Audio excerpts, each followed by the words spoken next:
Цветаевский костер – добрая, славная традиция. Она объединяет нас. У нас, цветаевцев, нет одного лица, нет одной профессии, нет одного возраста. Но мы все вместе. Объединяет нас любовь, наша большая любовь к книге, к поэзии, к Марине Цветаевой. Для выступления приглашается Анна Владимировна Лебедева, заведующая библиотекой имени Бианки. Будьте добры.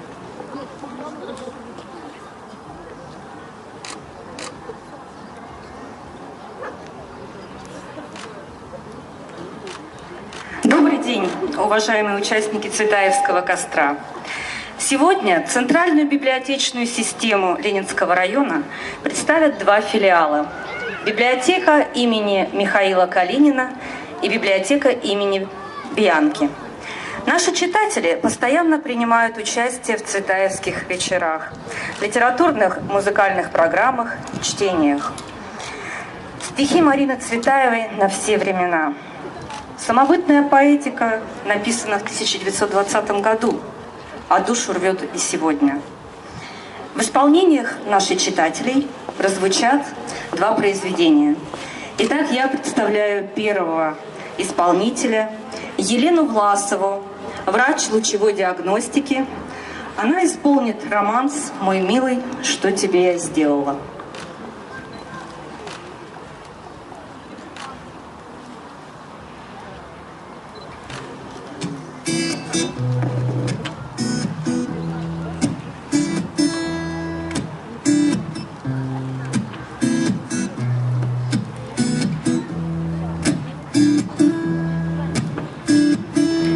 Вчера еще в глаза глядел,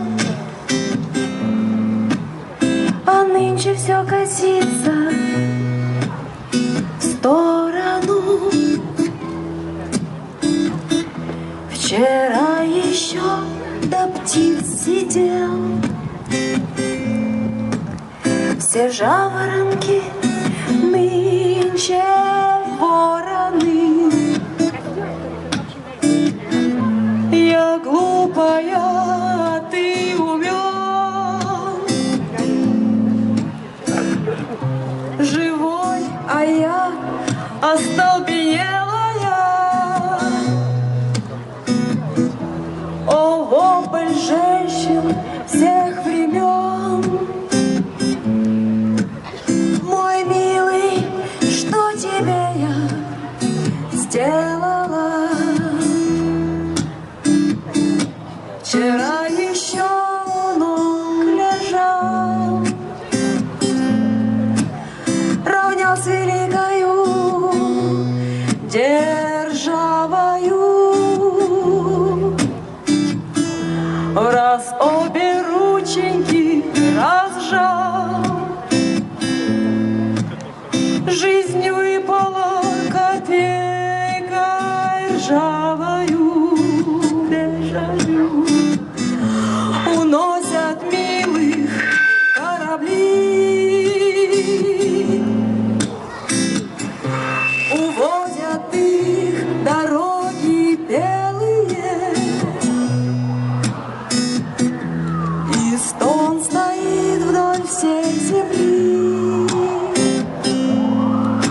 Мой милый, что тебе я сделала? Где-то убийцы на суду, стою не милая, не смелая. Я и в аду тебе скажу, мой милый, что тебе я сделала? Жить приручи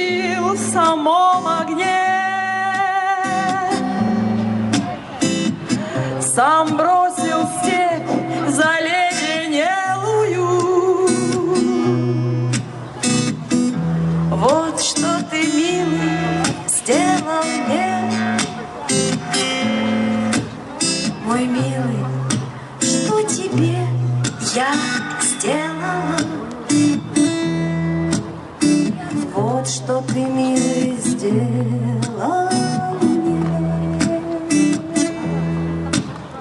Мой милый, что тебе я сделала?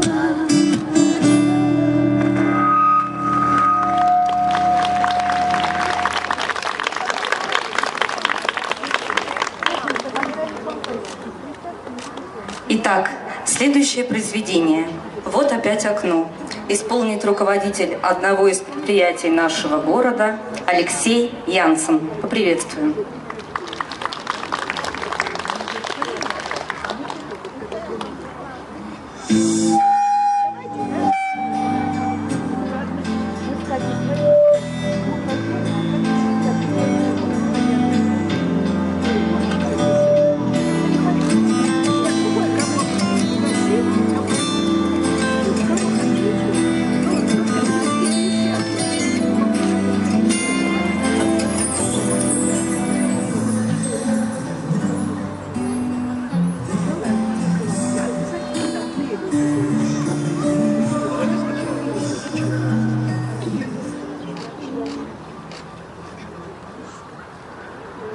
Один, два.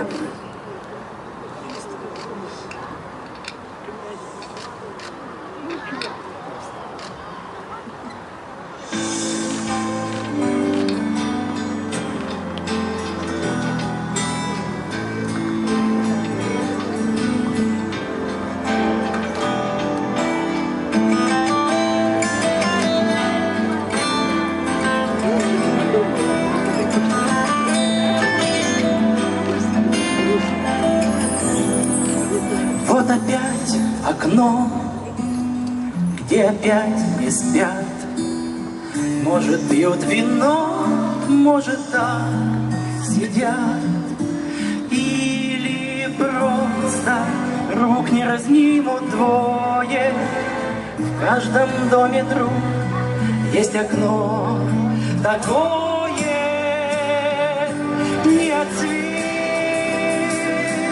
не от ламп, от бессонных глаз темнота зажглась.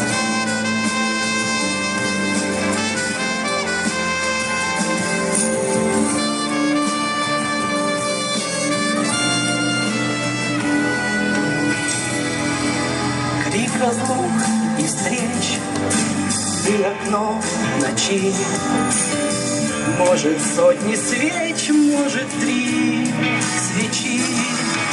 Нет и нет уму моему покоя, и в моем дому завелось такое.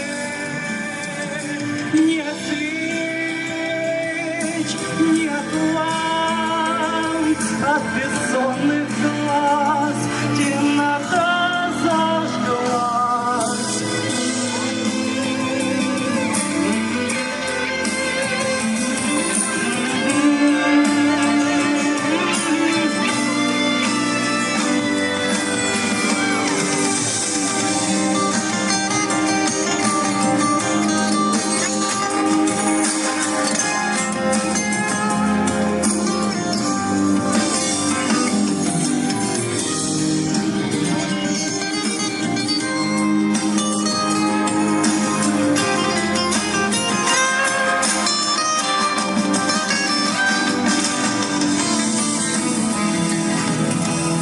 Вот опять окно, где опять не спят.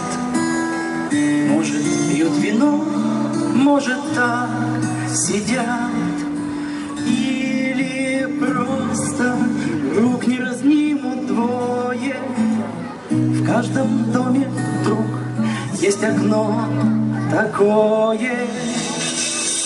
Вот опять окно, где опять не спят. Вот опять окно, где опять не спят. Вот опять окно, где опять не спят. Вот опять окно, где опять не спят.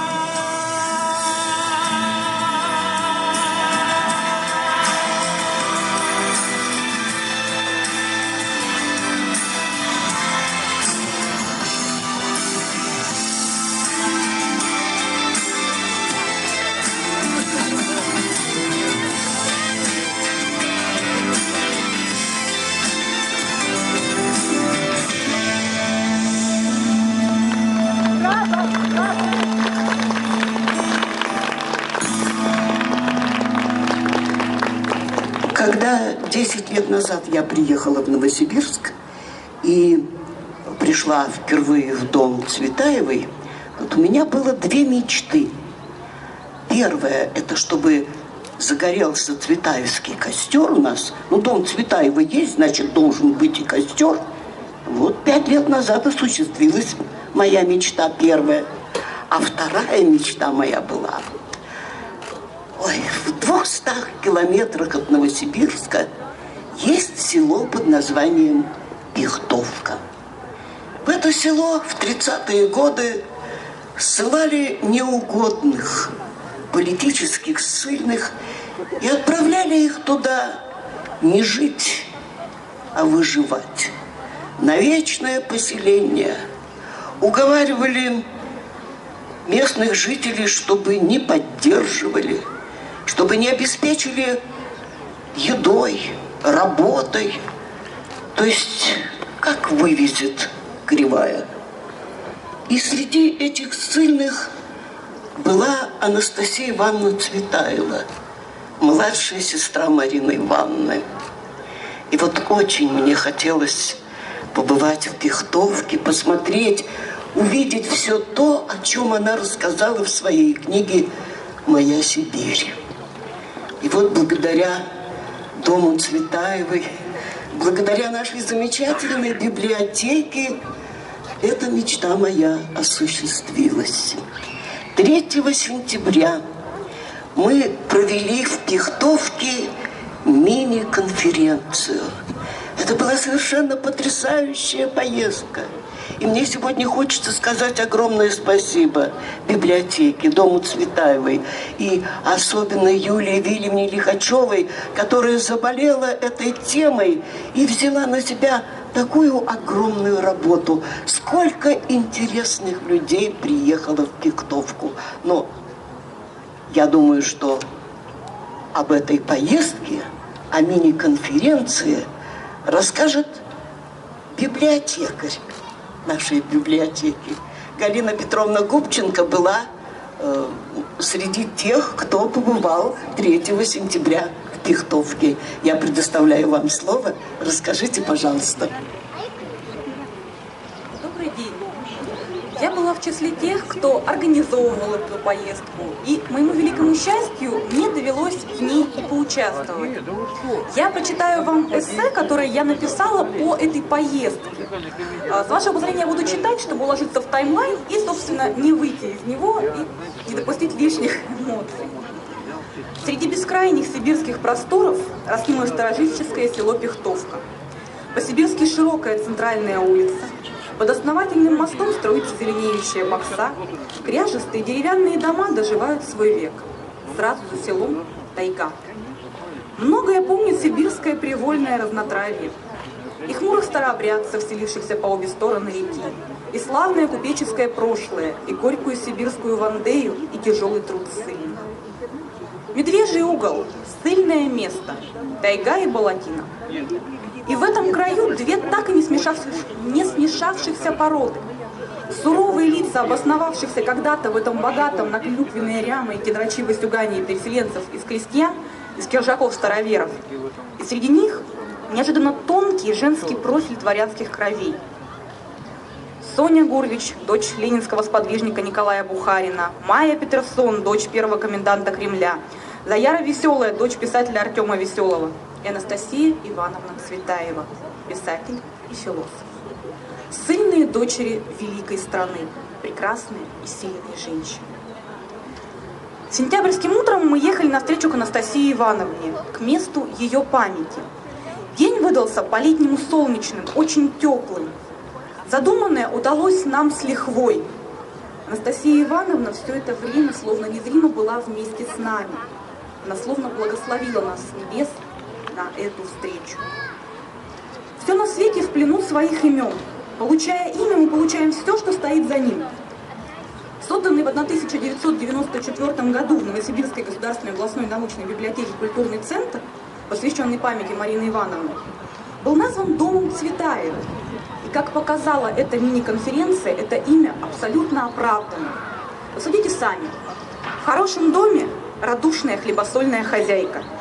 На этом мероприятии эту роль исполнили Юлия Вильямовна Легкачева, представитель редсовета Дома Цветаевой, Людмила Николаевна Суняйкина, директор Пихтовского Дома культуры «Венера». Вместе они, как ведущая и как организатор, создали настолько домашнюю, уютную, располагающую к неформальному общению атмосферу. Со словами благодарности и глубокого удовлетворения отмечали гости и участники конференции эту особенность. Ни одного казенного слова, ни одной наигранной эмоции. Все просто, душевно и тепло было на этой встрече. В хорошем доме гости всегда желанные. И собрались неравнодушные, деятельные люди на этой встрече. Создатели музеев Марины и Анастасии Цветаевых из Павлодара или Александрова, организаторы Дома Цветаевой из Новосибирска. Из Казахстана приехал внук Анастасии Ивановны Геннадий Васильевич Зеленин. Это была долгожданная встреча. Это была мечта многих людей, которая стала реальностью. С нежностью, с трогательным уважением вспоминали Анастасию и Марину Цветаевых. В научных докладах ученого секретаря Александровского музея сестер Цветаевых Эльвиры Борисовны Калашниковой звучала эта тема. В словах библиотекаря Пихтовки Ларисы Николаевны Старостиной. И эти научные доклады перемежались стихотворениями, музыкой. Стихотворения и свои, и цветаевские звучали в исполнении заслуженной артистки России Ирины Викторовны Никифоровой, в исполнении организатора музея Анастасии Цветаевой в Павлодаре Ольги Николаевны Григорьевой, участниц Колыванской театральной студии «Карпе Дием». Эту же лирическую ноту поддерживали кларнетисты из Новосибирской консерватории класса Маргариты Аунс, Эдуард Едыкин и Илья Лунишкин. О своей встрече с Анастасией Цветаевой рассказывала компонолог Лариса Дмитриевна Благовещенская. Но, безусловно, воспоминания Геннадия Васильевича Зеленина, внука Анастасии Ивановны, стали ключевыми в этой встрече. Сначала на конференции, а потом и в поездке к Пихтовскому дому, где жили Трухачева и Анастасия Ивановна, вырисовывалась картина пугающая и восхищающая одновременно. Цепкая память подростка вобрала и расположение надворных построек, и промыслы односельчан, и самое главное, состояние бабушки. «Неизвестно, что бы с ней стало, если бы мы не приехали», — сказал он.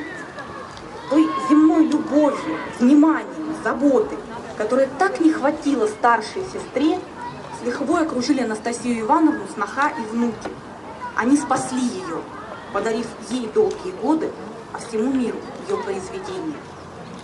Закрывали мы мини-конференцию акции «Символ милосердия». Заключалась она в посадке молодой пихты, дерева, символизирующего достоинство терпения, символа человека, удостоенного жизни на небесах и отказавшихся от всех низменных желаний. Такой кажется нам, потомкам Анастасии Ивановны Цветаевой, сквозь трудности и преграды, пронесшая истинную веру и душевную чистоту. Спасибо.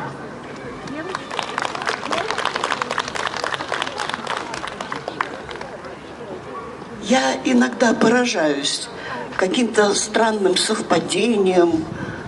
Ну вот подумали вы о человеке или во сне увидели, и хотя вы давно-давно с ним не встречались, вдруг неожиданно он объявляется телефонным звонком, письмом, собственным визитом, не знаю. Вот очень часто бывают какие-то такие вот чудные вещи. Я очень интересуюсь уже много лет, мне интересно серебряный век русской поэзии, Харбинская ветка. И сколько мы с моим администратором, он был прекрасный литератор, Алексей Алексеевич Плаксий, уговаривали студентов, аспирантов, педагогов, филологов, ну, займитесь, это такая тема необыкновенная. Мне очень хотелось, чтобы эта тема развивалась у нас в Новосибирске. Ну, для начала я Александру Чеху подарила двухтомник Арсения Несмелого. А потом думаю, у меня еще есть Алексей Ачаир. А Алексей Ачаир долгое время жил и работал в Новосибирске. Именно здесь он умер, здесь он похоронен. А это был великий поэт Харбинского периода, потрясающий поэт. И вот я думаю, подарю-ка я этот сборник нашему поэту и такому активисту Андрею Лузину. Он мальчик умный, интересующийся поэзией. Я думаю, что ему Ачаир будет очень интересен. И вот 17 сентября Подхожу я к книжным полкам, достаю сборничек. Так, вот он, Алексей Ачиир. Мне кто-то бесконечно дорог. Смотрю последнюю на обложке страничка. Так, один из крупнейших поэтов русского Харбина родился 5-17 сентября 1896 года. Станция Чаирская. Подождите, 17 сентября. Сегодня 17 сентября. Это значит, Алексею Ачииру сегодня исполняется 120 лет. Ну скажите, это ли не провидение? Я взяла этот сборник с собой. Андрей Лузин здесь у нас, на костре. Я хочу подарить ему этот сборник и с него взять слово. Андрей, с Александром Чехом, пожалуйста, сделайте вечер русских поэтов Серебряного века Харбинской ветки. Стихи-то ведь замечательные, и поэты прекрасные. А тебе я, раз книжку подарила, ты должен что-нибудь в ответ прочитать. Не обязательно Ачиир свое, Цветаевское, что угодно. Спасибо. Мы обязательно проведем такой вечер в 2017 году. Но все это довольно неожиданно. Я прочитаю то, что вот мне приходит сейчас на ум. Стихотворение Давида Самойлова. А помнишь, ты была тогда из памятней воды, на белой глади ни следа, ни складки, ни черты. Мы не останемся нигде и канем вглубь веков, как отражение на воде небес и облаков. И стихотворение Арсения Тарковского. Вечерний, сизокрылый, благословенный свет, я словно из могилы гляжу тебе во след, благодарю за каждый глоток воды живой, в часы последней жажды, подаренной тобой, за каждое движение твоих прохладных рук, за то, что утешение не нахожу вокруг, за то, что ты надеждой уводишь, уходя, и ткань твоей одежды из ветра и дождя. Спасибо. Спасибо большое. Я думаю, что книжку я отдала в надежные руки.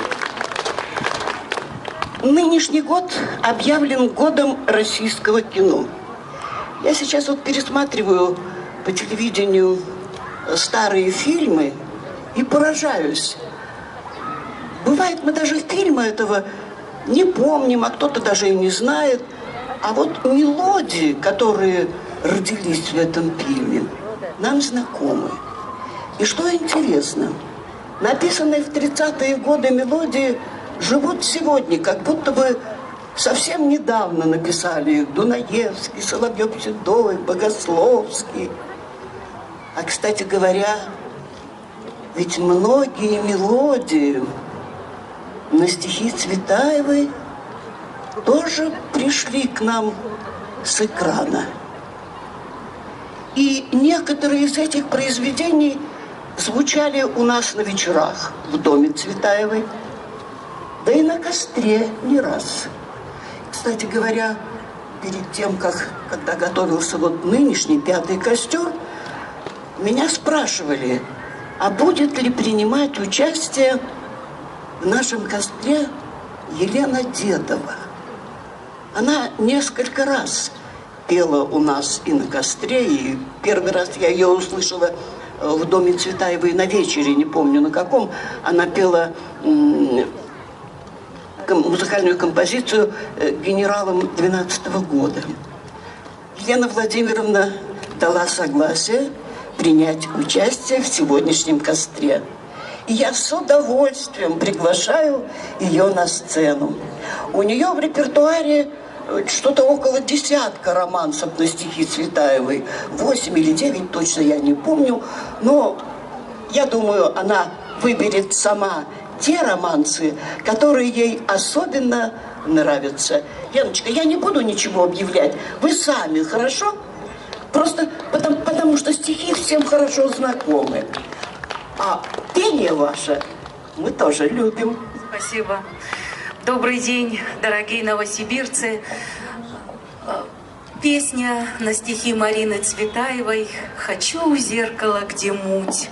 Она звучала в кинофильме «Ирония судьбы» или «С легким паром». Хочу у зеркала, где муть и сон туманящий, я выпытать, куда вам путь и где пристанище. Я вижу мачту корабля, и вы на палубе, и в дыме поезда поля, вечерней жалобе. Вечерние поля в росе, над ними вороны. Благословляю вас, благословляю вас, благословляю вас на все 4 стороны. Благословляю вас, благословляю вас, благословляю вас на все 4 стороны.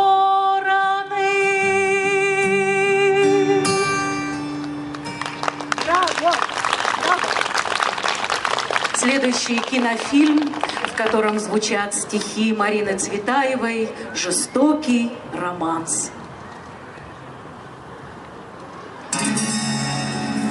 Я словно бабочка к огню летела так неодолимо в любовь волшебную страну, где назовут меня любимой,